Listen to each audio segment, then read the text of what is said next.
Okay, so I bought a used Samsung Galaxy S20. Why? Because I want to make a point in this video and yeah, mainly rant a lot. We'll see. What's up mga kuya? Welcome back to the channel. So like I said, I bought a used Samsung Galaxy S20 for 20,000 Philippine pesos or about $400 US, which for me is actually a pretty good value even though this is a 2-year-old phone. And of course, special thanks to Louis Gadget's Hut for confirming with me that this is in fact a Snapdragon 865 version of the S20. So if you want to check them out at Shopee, then I'll leave the links in the description. And if I remember correctly, they mainly sell Samsung and LG phones that are pre-owned straight from Korea. So first, let's unbox this bebe.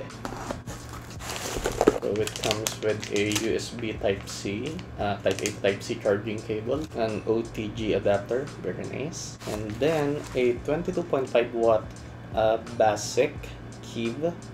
This is actually the first time that I've heard of this brand, but it's great that they actually include these accessories even though this is a pre-owned phone. And really well bubble wrapped is the Galaxy S20. So there we have it in a soft clear TPU case, and it's really compact. So Louis Gadget's Hub actually offers a 21-day replacement of any unit that you buy from them. And as you can see, what I have with me is the white color option of the regular Galaxy S20.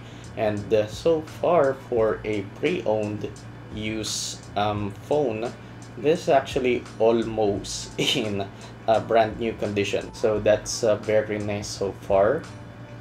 And of course, you guys can just search the specs of the S20 at the GSM Arena.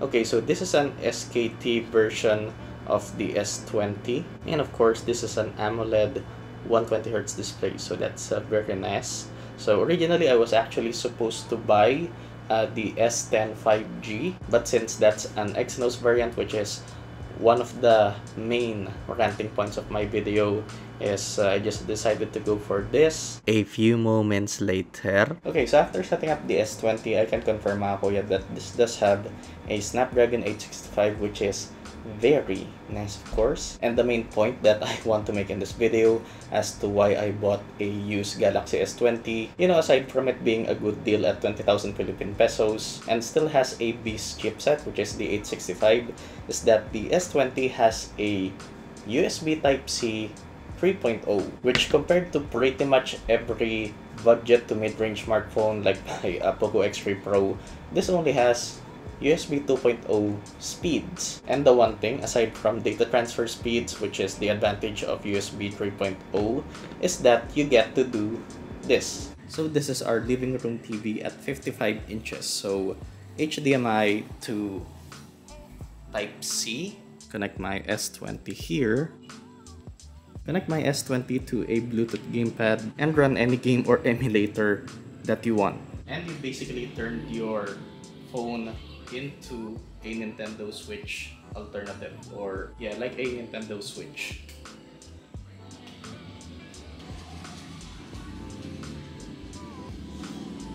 So ngayon, na-experience mo yung pagkamatay ni Zack in a bigger screen. Very nice.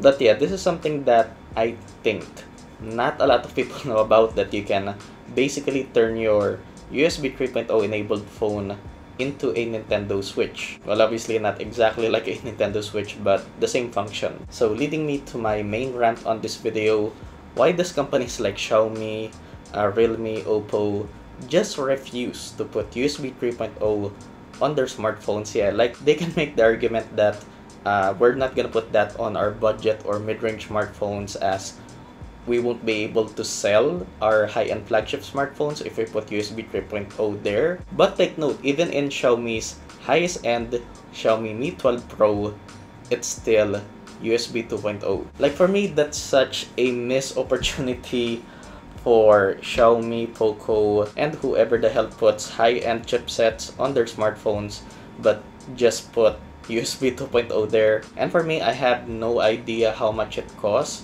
if you're gonna upgrade a phone from USB 2.0 to 3.0, but yeah, for me, I don't mind paying extra as long as I have that USB 3.0 speeds, of course, for faster data transfers, and of course the ability to just plug in your phone from a single cable to a television or monitor and just make it a switch or a kind of a desktop or laptop replacement, since the S20 has Samsung DeX, which if you watch my review on the Samsung Galaxy S21, I mentioned that I don't mind paying $500 to over $600 on a smartphone if it has a feature like DeX, which is, yeah, basically it's a game changer. So for me, DeX adds a whole lot of value for Samsung's Galaxy devices. But yeah, for me, it's just really freaking annoying that companies like Xiaomi just refuse to put USB 3.0 on their phones. Again, I get the argument if you're not gonna put USB 3.0 on your mid-range smartphones, but then bro, for a smartphone that costs over $200 up to $1,000, you should expect it to have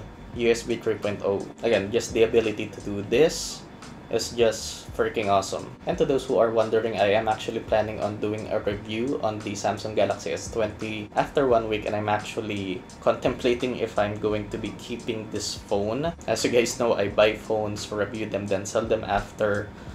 This is just a great value for me. And moving on to my second rant in this video is that Samsung really needs to stop putting their Exynos chipsets, at least in their high-end smartphones. And I don't want to make this a long discussion, but as most of you know, there are two variants mainly of Samsung's Galaxy devices, mainly the S and Note. But of course, recently Samsung has decided to merge the Galaxy S and their Note series into one phone, which is the S22 Ultra. And as you know, the Galaxy S22 Ultra has a Snapdragon 8 Gen 1 chipset, and also another variant with an Exynos 2200. And that's my main complaint, Exynos. So here's a video from Golden Reviewer where he's comparing two Galaxy S22 Ultras, one with an Exynos chipset and one with a Snapdragon chipset. And as you can see, playing Genshin Impact on the Exynos S22 Ultra tends to have a lot of frame drops, mainly because the Exynos in the S22 Ultra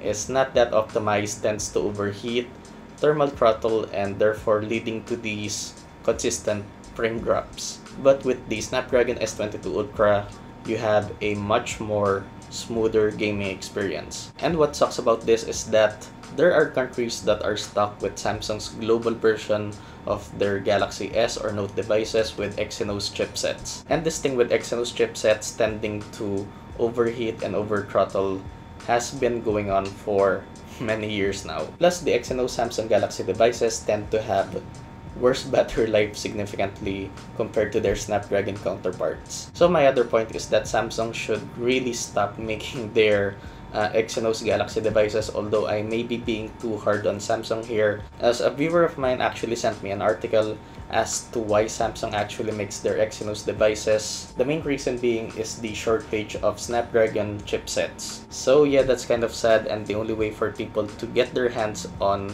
the Snapdragon variants of Samsung's Galaxy devices is by importing them from somewhere like Amazon. And I'm actually not sure what title I'm gonna use for this video, but yeah, of course, as always, the easiest way to support the channel is by leaving a like. Consider subscribing if you like my content, and turn on notifications for all so you'll be updated on my latest videos. Stay safe mga kuya, thanks for watching, and I'll see you guys in the next one. Peace. Now I'm serving a Tesla. Going back, shawty with me, I stepped up. GTA for the ops and I'm less up. Shawty born to be my angel, yeah, I'm blessed up. Cooking right up in the stew, gotta check the fan.